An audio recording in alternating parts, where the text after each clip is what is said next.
ഇത് ഒരു നാടോടിക്കഥയാണ്. കുട്ടികളും വേട്ടക്കാരനും. കാടിനടുത്താണ് നിക്കിന്റെയും അനുജത്തി മിലിയുടെയും താമസം.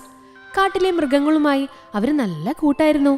അതുകൊണ്ട് തന്നെ കാടിനടുത്തേക്ക് പോകാനൊന്നും അവർക്കൊരു പേടിയില്ല. ഒരു ദിവസം അവർ പതിവ് പോലെ കാട്ടിൽ ചുറ്റിക്കറങ്ങാൻ പോയി. കുറെ കഴിഞ്ഞപ്പോഴാണ് ഒരു മൂങ്ങ ചോദിച്ചത്, നിങ്ങൾ ഇന്ന് വീട്ടിൽ പോകുന്നില്ലേ? അപ്പോഴാ അവര് ശ്രദ്ധിച്ചേ, നേരം ഇരുട്ടിയിരിക്കുന്നു. ഇന്നിനി നമുക്ക് കാട്ടിൽ തന്നെ താമസിച്ചാലോ? മിലി ചോദിച്ചു. നിക്ക് സമ്മതിച്ചു. അപ്പോഴാണ് അവർ കുറച്ചകലെ ഒരു വീട് കണ്ടത്. നല്ലവനായ ഒരു മന്ത്രവാദി അപ്പൂപ്പന്റെ വീടായത്. മന്ത്രവാദി അപ്പൂപ്പൻ സ്ഥലത്തില്ല, പക്ഷേ നിങ്ങൾ ഇവിടെ താമസിച്ചോളൂ, മൂങ്ങ പറഞ്ഞു. കുട്ടികൾക്ക് സന്തോഷായി.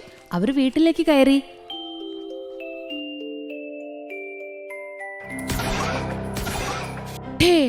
പെട്ടെന്നതാ അകലെ നിന്ന് ഒരു വെടിയൊച്ച. കുറച്ചു കഴിഞ്ഞപ്പോഴേക്കും ഒരു കുറുക്കൻ വീടിനടുത്തേക്ക് വന്നു.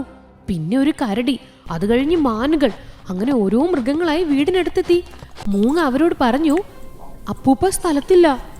അയ്യോ, ഇനി എന്ത് ചെയ്യും? മൃഗങ്ങൾ പേടിച്ചു വിറച്ചു. നിക്കിനും മിലിക്കും ഒന്നും മനസ്സിലായില്ല. അവര് ചോദിച്ചു, എന്താ എന്താ കൂട്ടുകാരെ പ്രശ്നം?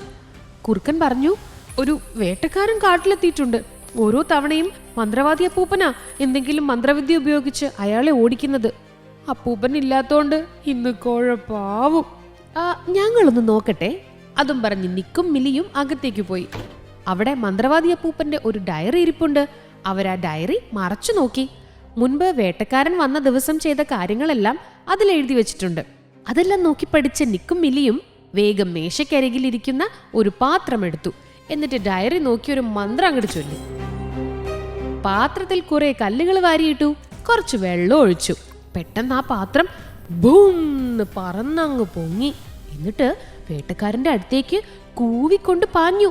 കൂ കൂ എന്ന് കൂവിക്കൊണ്ട് പാത്രം പറന്നു വരുന്നത് കണ്ട് വേട്ടക്കാരൻ ഞെട്ടി തോക്കെടുത്തു. പെട്ടെന്ന് പാത്രം അയാളുടെ തോക്കിലേക്ക് വെള്ളം കോരി ഒഴിച്ചു. അത് കഴിഞ്ഞ് പാത്രം വേട്ടക്കാരന്റെ നേരെ കല്ലെറിയാനും തുടങ്ങി. വേട്ടക്കാരൻ ജീവനും കൊണ്ടോടി. കാട്ടിലെ മൃഗങ്ങളെ രക്ഷിച്ച നിക്കിനോടും മിലിയോടും മൃഗങ്ങൾ നന്ദി പറഞ്ഞു. പിറ്റേന്ന് കാര്യം അറിഞ്ഞപ്പോ മന്ത്രവാദി അപ്പൂപ്പനും സന്തോഷായി. പിന്നീട് കാട്ടിൽ പോകുമ്പോഴെല്ലാം കുട്ടികൾ മന്ത്രവാദി അപ്പൂപ്പന്റെ വീട്ടിലേക്കും പോകാറുണ്ടായിരുന്നത്രേ.